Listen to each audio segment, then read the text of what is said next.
नमस्कार। आज हम बीरबल की एक कमाल की कहानी देखने वाले हैं। एक ऐसी कहानी जहां उनकी चतुराई की सबसे बड़ी परीक्षा हुई। सोचिए, एक ऐसी पहेली जहां एक छोटी सी भी चूक हो जाए ना तो मतलब था सीधी मौत। जरा सोच कर देखिए कि किसी की जान एक ऐसी पहेली को सुलझाने पर टिकी हो जिसे सुलझाना नामुमकिन सा लगे। बीरबल के लिए ना ये कोई ख्याली पुलाव नहीं था, बल्कि एक जानलेवा हकीकत बन चुका था।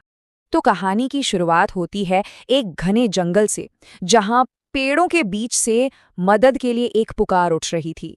एक ऐसी परेशानी थी जिसने पूरे के पूरे कबीले को चिंता में डाल रखा था। आदिवासियों के जो सरदार थे, जिंगलाला, वो बहुत ज्यादा परेशान थे। क्यों?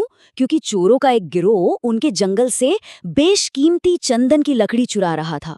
और ये सिर्फ आप समझे लकड़ी की चोरी नहीं थी, ये तो उनके जंगल की आत्मा पर हमला था। अब जब कोई और रास्ता नहीं सूझा तो सरदार जिंगालाला ने मदद के लिए सीधा बादशाह अकबर को संदेश भेजा। और बादशाह ने भी वादा किया कि वो इस मुश्किल से निपटने के लिए अपने सबसे होशियार और काबिल सलाहकार को जरूर भेजेंगे। लेकिन जैसा कि अक्सर दिलचस्प कहानियों में होता है, चीजें प्लान के मुताबिक नहीं चलीं और बस यहीं से कहानी ने एक बहुत ही मजेदार मोड़ ले लिया। जैसे ही बीरबल जंगल पहुंचे, किस्मत ने एक अजीब ही खेल खेला। एक जबरदस्त तूफान आ गया और इसी भगदड़ में बीरबल अपने सैनिकों से बिछड़ गए। अब सोचिए, कीचड़ से सने, कपड़े फटे हुए, उनकी हालत ऐसी हो गई थी कि कोई उन्हें पहचान ही नहीं सकता था। और जैसे ही आदिवासियों ने बीरबल को इस हालत में देखा, उन्होंने क्या समझा? उन्होंने उन्हें चोर समझ लिया। बिना कुछ सोचे, बिना कुछ समझे वे सब एक साथ चिल्लाने लगे, चंदन चोर, चंदन चोर। तो यहाँ देखिए, जो बीरबल असल में थे और जो वो दिख रहे थे, उसमें जमीन आसमान का फर्क था। लोगों की नजर में वो क्या थे? एक कीचड़ में सना चोर। लेकिन हकीकत ये थी कि वो बादशाह के सबसे चतुर सलाहकार थे और यही गलतफहमी उनकी जान की दुश्मन बन गई। बीरबल ने अरे लाख कोशिश की अपनी सच्चाई बताने की, पर किसी ने उनकी एक ना सुनी। वो जितनी दलीलें देते, लोग उतना ही हंसते। और नतीजा, बिना किसी सुनवाई के उन्हें सीधी मौत की सजा सुना दी गई।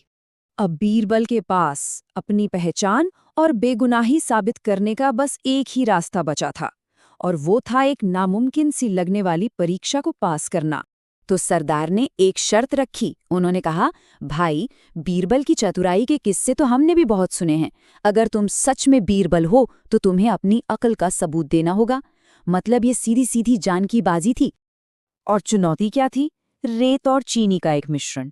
सोचिए, दो इतने बारीक दाने कि एक बार मिल गए तो उन्हें हाथों से अलग करना, अरे भाई, लगभग नामुमकिन था। तो बीरबल के लिए अब कोई दूसरा चांस नहीं था।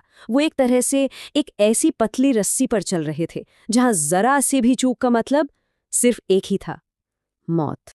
जब लग रहा था कि अब सब कुछ खत्म, तभी बीरबल को एक बहुत ही ऐसी जगह से आइडिया मिला जहां से कोई सोच भी नहीं सकता।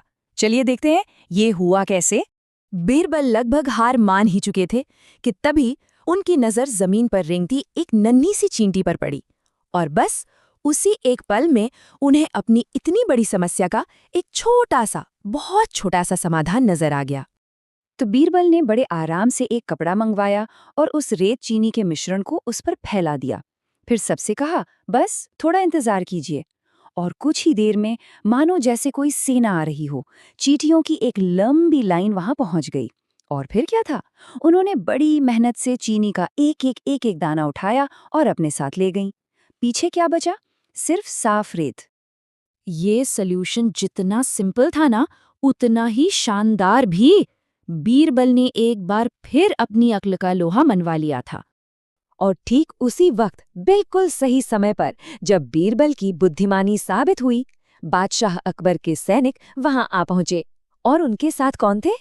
असली चंदन चोर, फुकटचंद और मुफ्तचंद। बस फिर क्या था? दूध का दूध और पानी का पानी हो गया। इस पूरी घटना ने आदिवासियों और उनके सरदार को एक बहुत बहुत जरूरी सबक सिखाया। बीरबल ने जाते जाते सरदार जिंगलाला से एक बात कही। उन्होंने कहा, एक बात हमेशा याद रखना सरदार, किसी भी इंसान को उसके कपड़ों या बाहरी रूप रंग से नहीं, बल्कि उसकी काबिलियत और उसके गुणों से आंकना चाहिए। और ये कहानी हमें एक बड़े दिलचस्प सवाल के साथ छोड़ जाती है कि ऐसी और कौन-कौन सी नामुमकिन लगने वाली प्रॉब्लम्स हैं जिनका हल शायद किसी छोटी सी चींटी जितना सरल हो और हमारी नज़रों के ठीक सामने हो। इस पर सोचिएगा ज़रूर।